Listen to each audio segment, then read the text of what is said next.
watching this recording later, just to reiterate on what I've just mentioned, there is a link that I've shared on chat, and Jeff will be able to share this with you. It's at aka.ms/jquat-data.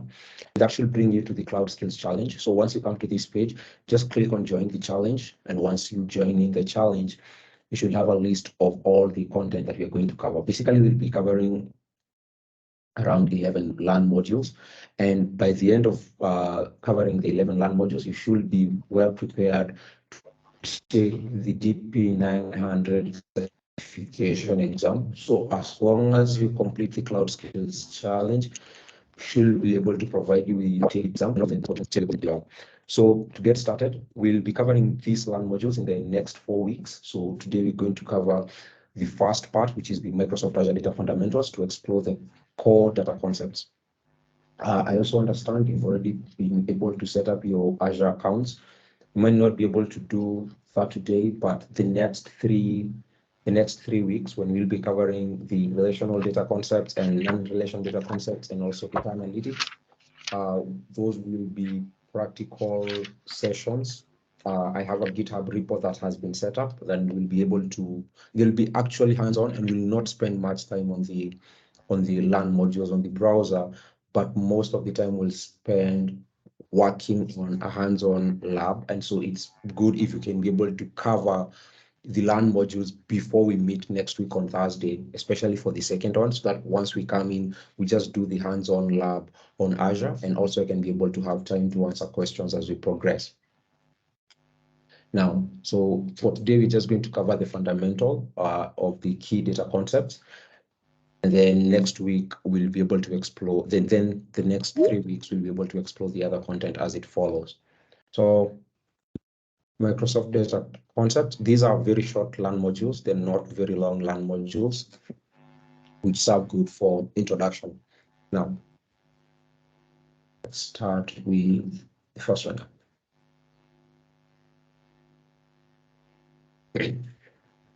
So over the last few decades, the amount of data that is being generated by applications has actually increased significantly. So when you think of the volume, the variety, the diversity of data, it has been increasing exponentially. And so you'll find it's becoming very easy for you to collect data, to store data, and that makes it easy. That makes the data easily accessible to different businesses. So data solutions that we have, they should help facilitate the collection. The data platforms that we have should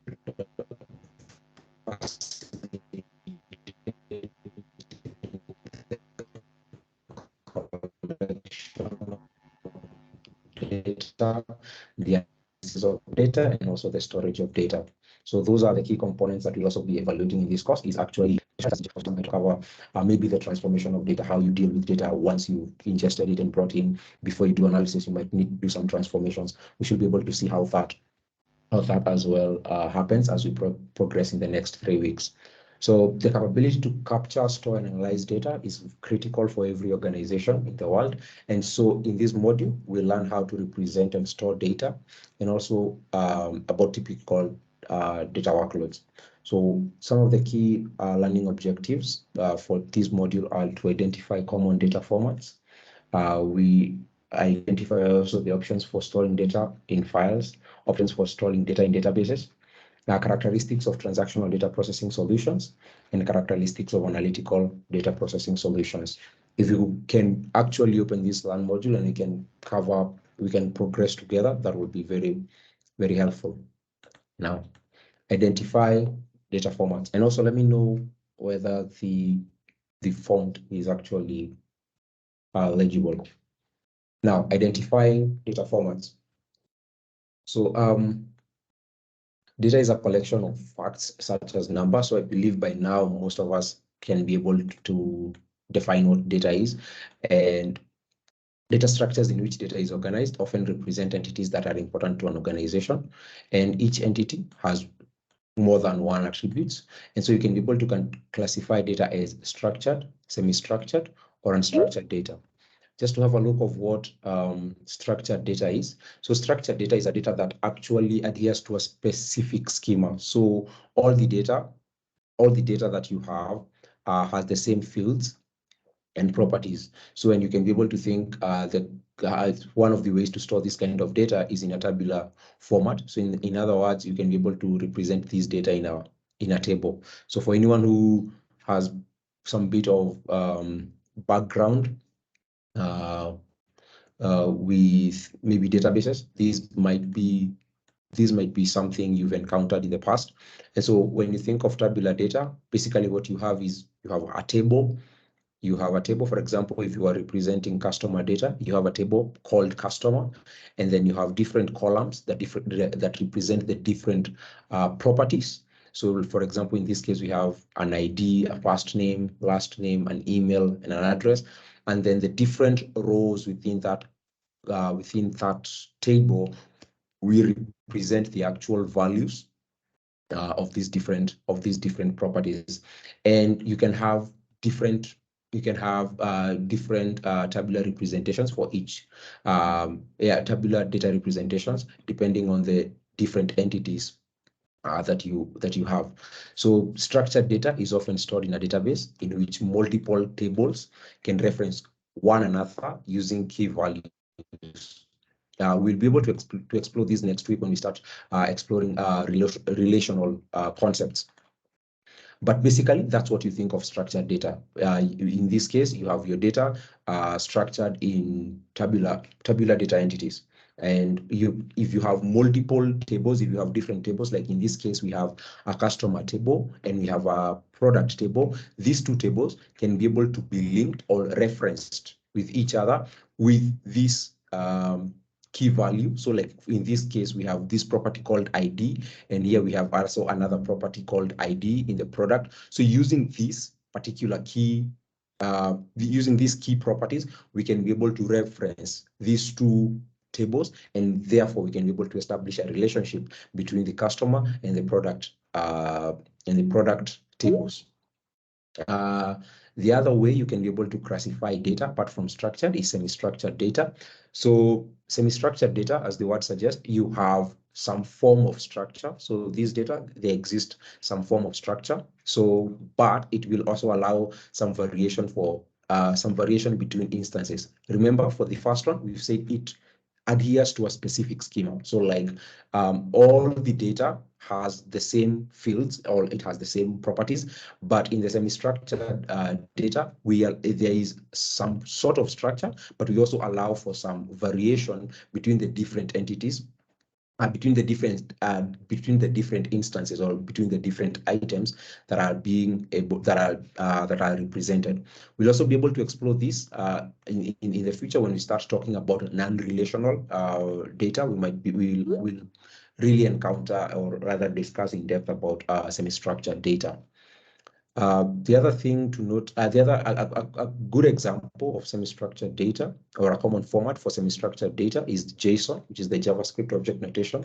And you can be able to see from this example right here, you can be able to see we have two JSON documents that represent customer information. So you can see we still have the properties, first name, last name, address, and we also have their values here. So it's represented as key value pairs right here. So this is an example of a semi-structured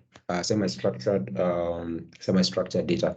This is not the only way where JSON is not the only way we can represent semi-structured data, but it's one of the common formats or common representations of semi-structured data, and we'll be able to explore this further as we progress.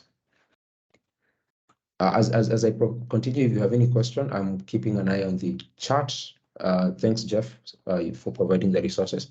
You can just drop your question on chat and I shall be able to respond. The last format is unstructured data. So not all data is structured or even semi-structured. So for example, the kind of data that I've showed you here, the first one, we represented it in tabular format. Here you can be able to see we are dealing with JSON documents, but for those two types, we have some form of structure, but for unstructured data, we completely we do not have a concrete structure for that kind of data. And these examples are things like documents, images, audio files, video data, binary files. So this kind of data does not have a specific structure, and it is referred to as unstructured data. And the kind of lab that we'll be using throughout this course, we should be able to encounter the three different the three different categories, or the three different classes of data. And we'll show you how you are able to work with this data, how you're able to ingest unstructured data into storage, how after ingesting maybe semi-structured data, how you can be able to transform and load it into a structured format. And we'll be able to explore those concepts as we progress on. Now that we've seen the different classes or classifications of data, the other thing we need to think about is data stores.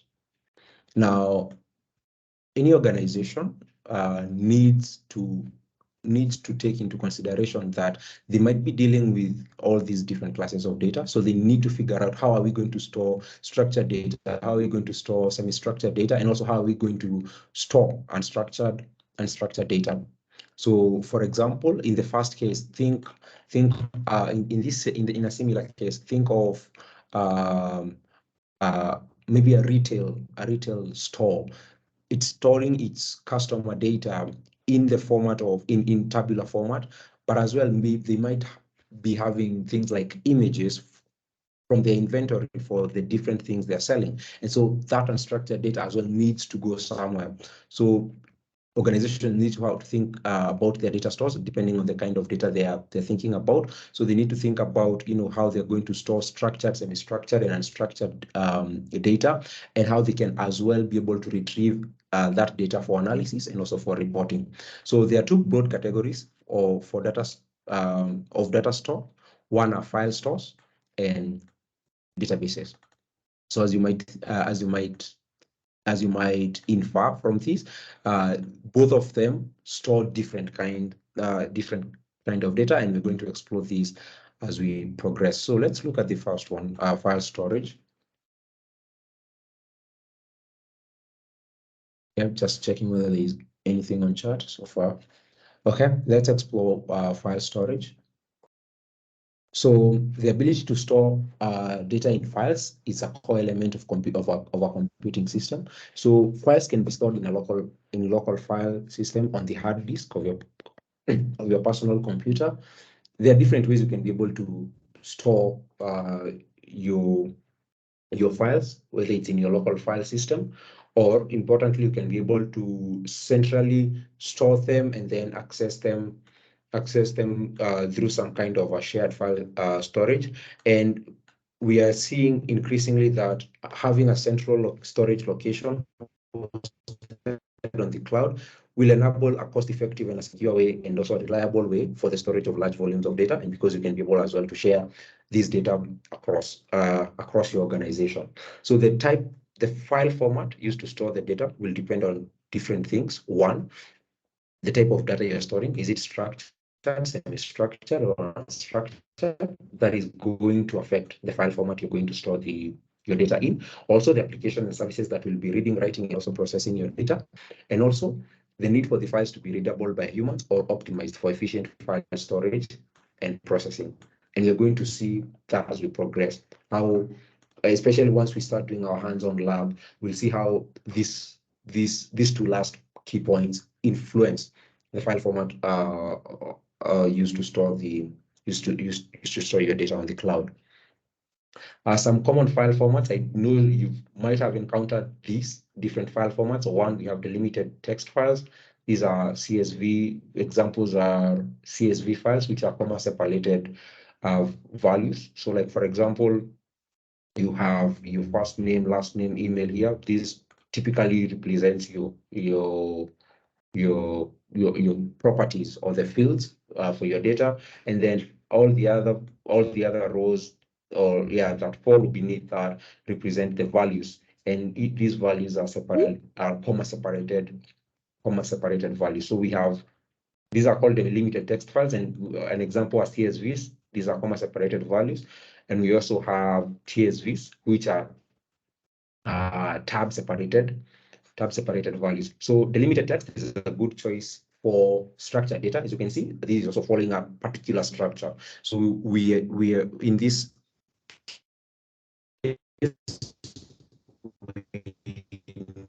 know our data has an email property. If our data has any other property that is not accounted for by a column here, so as in this structure won't hold data that might not have an extra property here. So you can be able to see this is a structured. We're dealing with a structured data. The other one is a JSON. We have mentioned this in the previous one.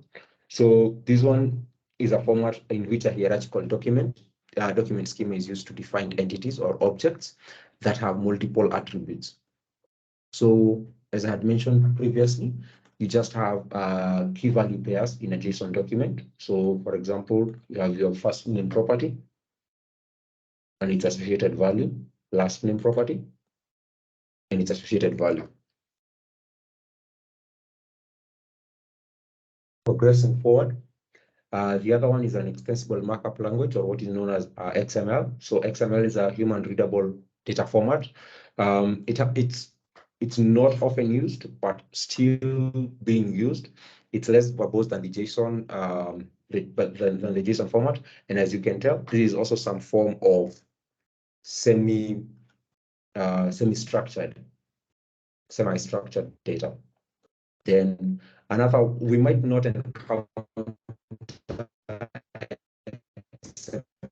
much, as we definitely encounter JSON as we'll be working in the coming weeks, and we'll also be working as well with CSV files.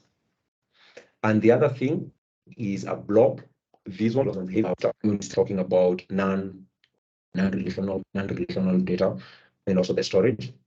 So blobs, binary large objects. So when for blobs, unstructured data, so all files are stored as binary data, but in human readable formats as discussed above. So some file formats, however, particularly for unstructured data, store data as raw binary, interpreted by applications and rendered. So when you think of this, you can think maybe of things like image files, audio files, zip files, and we'll in the demo we'll be using in the next few weeks, we'll heavily use zip files and image files.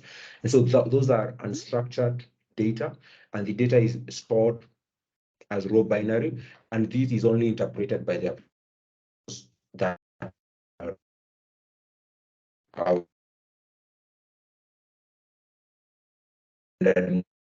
data.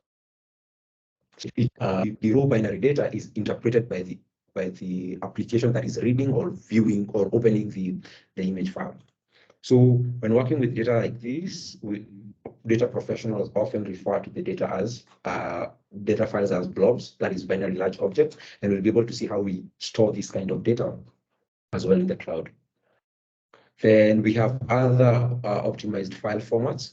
So other optimized file formats include WRC and the packet, which is a columnar data format. We'll also explore this as well, just as the last, when we start talking about data analytics. This is one file format that we're going to heavily use as well, and we'll see the benefits that comes with using these different optimized file formats. So we've been able to discuss about file storage. Let's look at databases. Now, a database defines a central system in which data can be stored and queried. So think of a file system on which files are stored, and then you can be able to, apart from just storing data there, you can be able to query data from that central storage. So we have different kind of databases. One is a relational database. So relational databases, they are used to store and query structured data. By now I know we have an understanding of what structured data is. We're talking of data that maybe is organized in some sort of structure, maybe tabular format, especially tabular format. And so data is stored in these different tables, and these tables can have some sort of relationship or reference between each other. So relational databases will be able to store structured data that is stored in tables. And for example, in this example, we have a customer table, a product table, an order table, and a line table, and these different tables. And these different tables, they have we can see the different rows here represent the different entities that we have, and you can see these tables have there exists some sort of relationship between each one of them. So you'll be able to see each instance of an entity. So when you're talking about an entity, like for example, this is the first row here is an individual entity. So each entity or each, and think of it as each item is assigned a primary key that uniquely identifies it. So this primary key here, which ID in our case is our primary key, is a unique value for each of the items. And so this particular primary key is used to reference this entity in this other table. So like, for example, if I want to reference, for example, if I want to reference the customer, the customer with an email joe@litware.com inside the order table. So for example, they have an order with an order number of 1,000 right here with this particular date.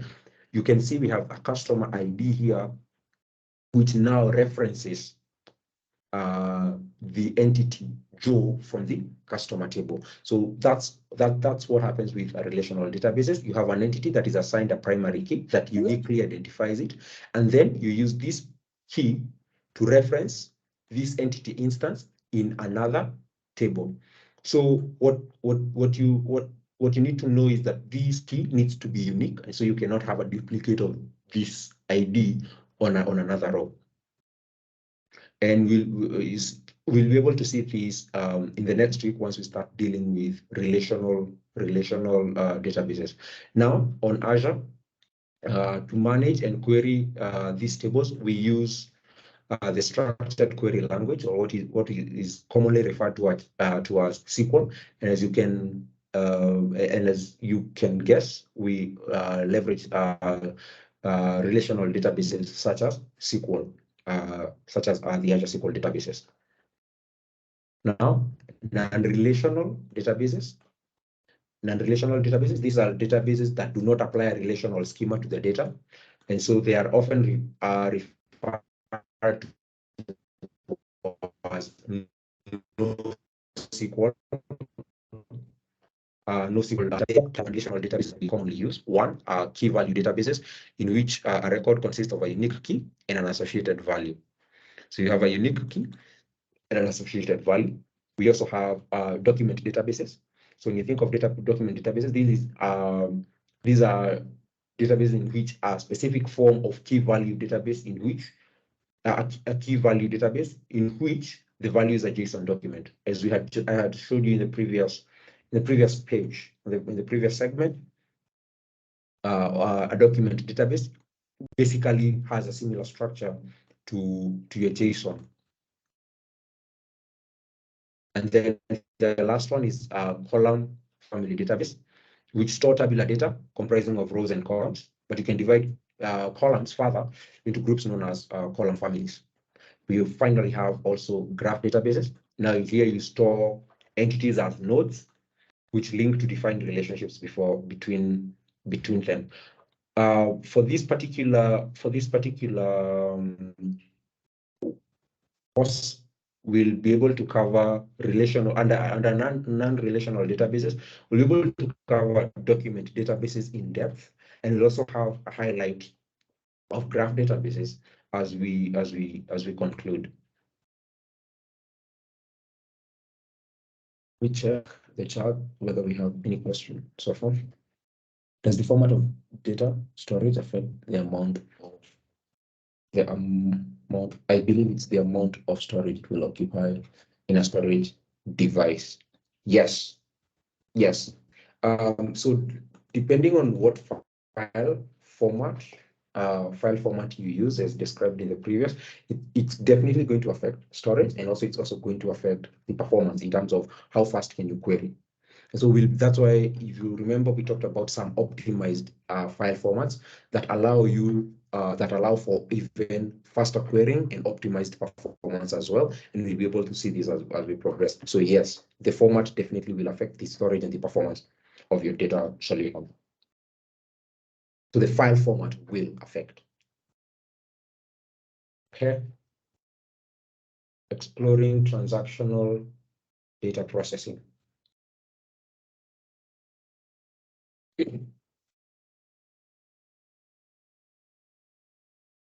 So a transactional data processing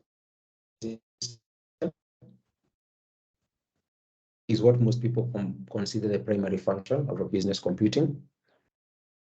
So this is a system that puts the transactions that will encapsulate specific organization wants to track.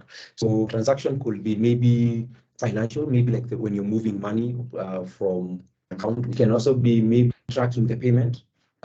So when you think of the transaction, think of as a record of a unit of work. So like when work is done and you have a record of that, think of as the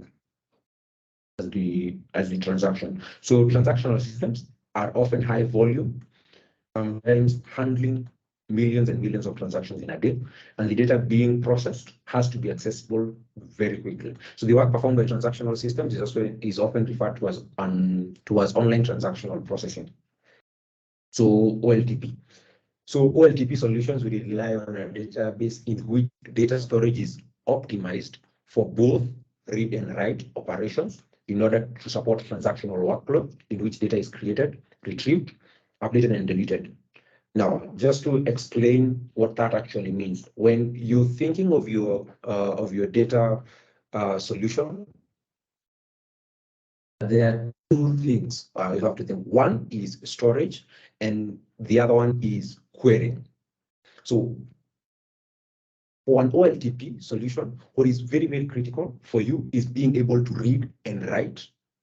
The database needs to be optimized for read and write operations, because as you can be able to see, these systems sometimes handle millions of transactions in a single day. So OLTP solutions rely on a database system in which storage is optimized for read write operations to support transactional workloads in which data records are created, retrieved, updated, and deleted. So these are what we call CRUD operations: create, retrieve, update, and delete. So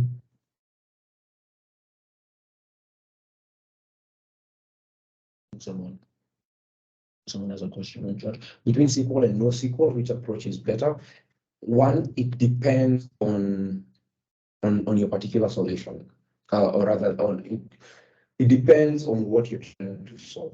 You can say one is superior than the other. If you're dealing with structured data, SQL might be a good approach. If you're dealing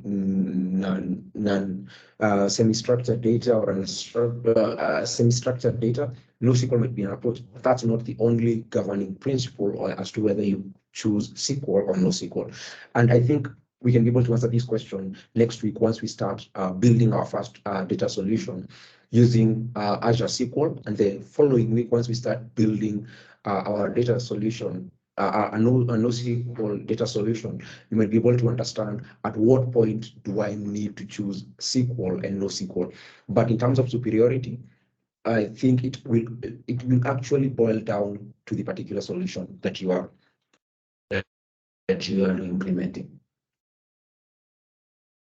Okay.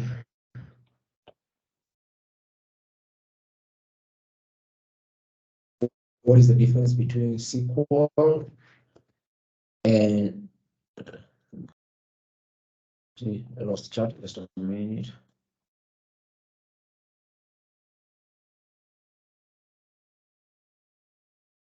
Jeff, you can help me with the chart.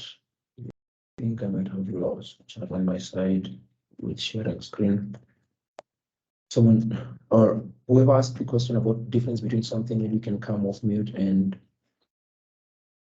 I don't know whether you're able to come off mute and ask the question.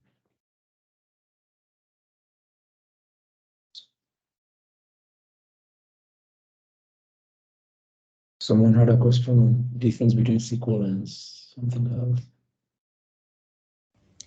Hello, can you hear me? Yes, Frida. Yeah, so that my question is like, what's the difference? I've been seeing like SQL and then MySQL. I don't know, is there a difference or it's the same thing?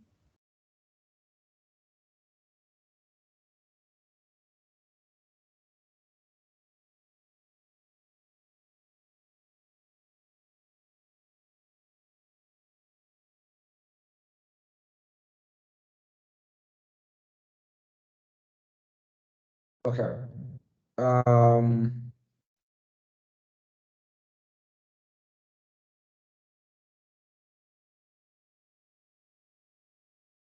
between MySQL.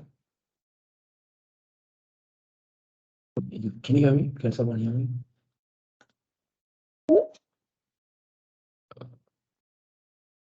Frida, does that clarify?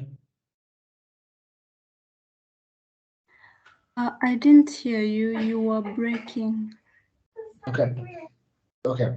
Just to confirm, so SQL, or rather SQL.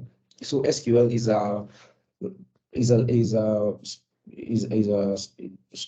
is a programming language which we use to work with data in relational databases. I can put it as simple as that.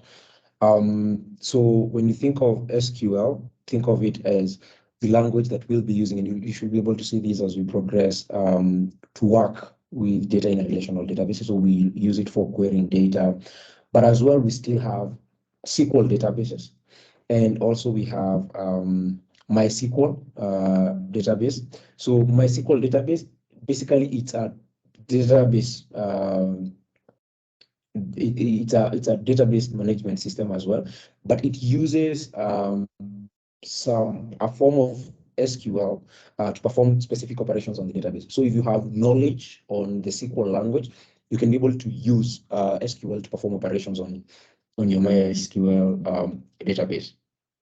So is it clear? So SQL is a language that you use to interact with data in your relational database. So in this case, the relational database could be a SQL database, could be a MySQL database, but MySQL on the other side is a database management system.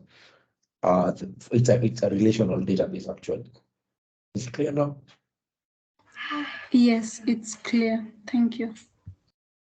So some analysts recommended to begin with Excel, SQL, Power BI, and then Python at a later stage. What's your take on that? Okay, John, I'll answer this at the end of this module. Just hold for like the next 5 or 6 minutes after this module. I'll answer that. So analytical data processing. So analytical data processing uses read only. So unlike OLTP systems that are optimized for read and write, analytical data processing uses read only, mostly read systems that store fast volume historical content in this mix, and then analyze a snapshot of data at a given point in time. So analytical data processing, here you're focused on reading the data for analytical. Here it's optimized. We optimize it. The storage is optimized for storage, and in this case, the process for an analytical data processing solution looks like this. So we might have your data stored in a central data lake, and don't worry about data lake, because we'll be able to see that in week 3 as well. We'll cover extensively about data lakes and data warehouses. Solution, then you perform an extract, transform, and load process that copies data files and OLTP databases into a data warehouse. So you bring all that data into a data warehouse. Now here, the data warehouse is optimized for read activity. So inside the data warehouse, we might be dealing with fact tables, and we'll see what fact tables are, and fact tables and dimension tables inside here in the data warehouse. And then we perform some transformations. So you may now this is where you do your analytical processing. These might be things like data aggregation, different transformations, different calculations. You perform that on the third stage, and then you model you model the results or the output from this stage to an analytical model to create visualizations and reports. So at this stage, you can be able to use Power BI. Yeah, you can be able to use Power BI. So when you think of the different resources you need here, definitely you need your different databases. Could be your relational database here, your OLTP database right here. You also have your data lake, and you also have your data warehouse. And then you have some form of compute here that you'll be able to perform your transformations and calculations.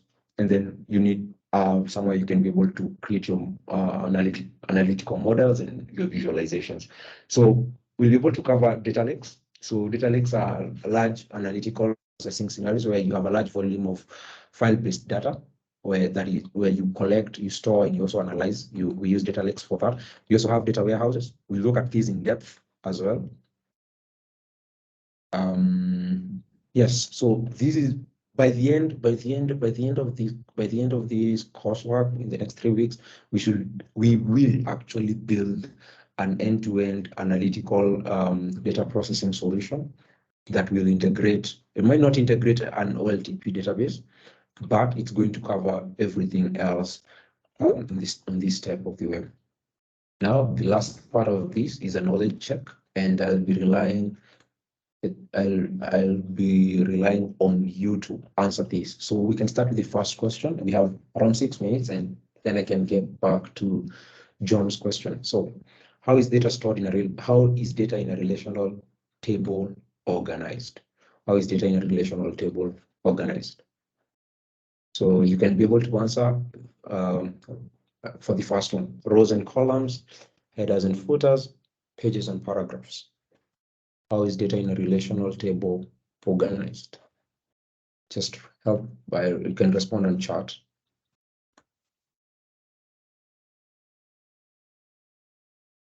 You can respond on chat. We have 5 minutes. Let's finish. Let's finish this.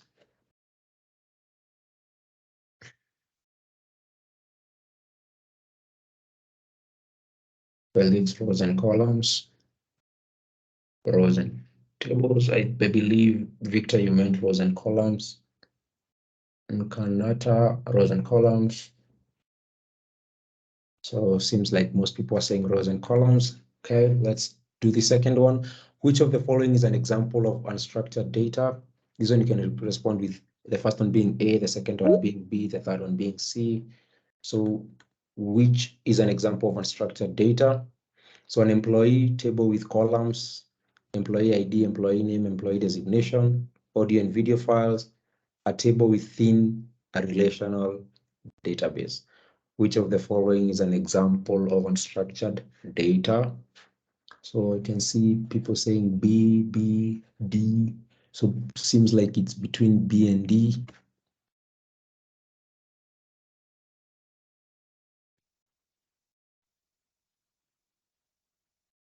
Seems like most people are saying B, unstructured data.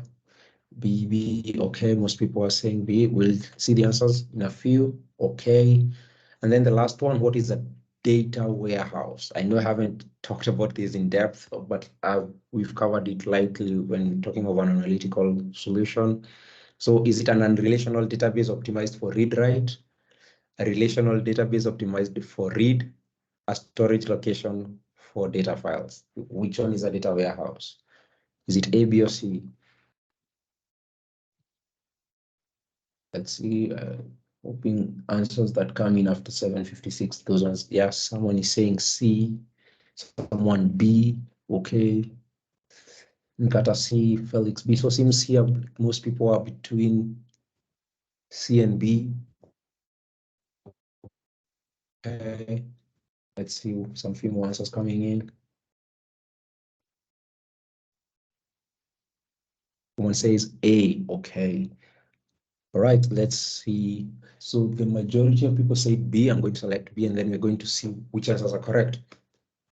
Good. So, and I'm going to explain these as we progress. So, how do you store data in a relational table? How is data in a relational table organized? It's rows and columns. So you have data.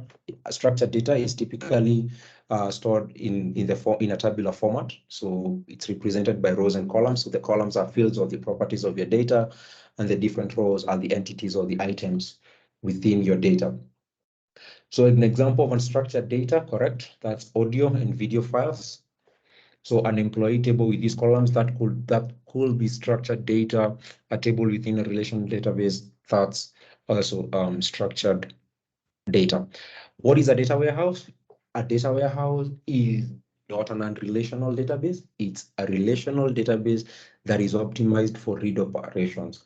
The non-relational database optimized for read and write operations, we say that's the OLTP database. And then a storage location for unstructured data files, this will be your lake house or your data lake. All right, unit summary.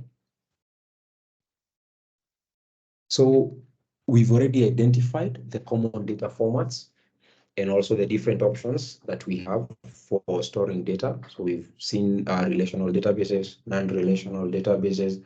We've just mentioned about data warehouse, the data lake, OLTP databases. So in the next steps, now we'll do a hands-on, the next session will be a hands-on lesson where we cover relational data concepts. And this week, I will not be covering the LAN module as we've covered today. Just try and ensure you've covered these two modules, fundamentals of data concepts and explore relational database services on Azure, because we're going to do a hands-on demo next week. So ensure you've completed the first part. This part we've covered today. We've covered the first LAN module, which is the data concepts.